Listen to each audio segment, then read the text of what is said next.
In today's video, I want to guide you on how to pin your recycle bin into the taskbar. You cannot pin it here. Even if you try and drag it here, you see, you cannot pin it. So this video will guide you on how to do that in a very few moments. So watch this video to the end. First, come to the free area on your desktop, right click on new, then click on shortcuts. Now that you click on shortcut like this, you have something like this. Then I've prepared this code for us. So copy the first line of code, copy it, then come to this place, paste it here, paste on next. Now you need to rename this as recycle bin, then click on finish. So you can see that the recycle bin here is created, but this is not the icon of recycle bin. It does not look fine, so we need to change it. To do that is very simple. Right click on it, then go ahead and click on property. Once you click on property, come to this button that says change icon. Once you click on change icon, here there's no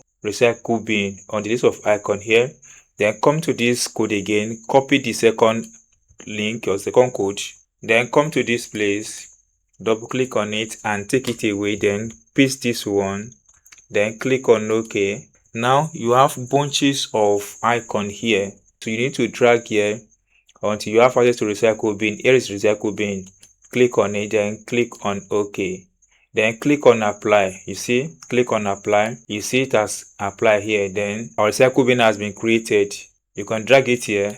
You can see that the recycle bin has been added here. So right click on it and unpin it from the taskbar. So right click on it again. You see, then you see more option. Once you click on more option, you see pin to taskbar. This button, click on it. It's going to pin to taskbar. So let's click on it and it's going to bring out my recycle bin. Boom. So we've been able to pin our recycle bin to the taskbar. This is very simple and it's awesome. That's all, guys. If you enjoyed what I've explained in this video, if you're not subscribed, please subscribe for more updates like this.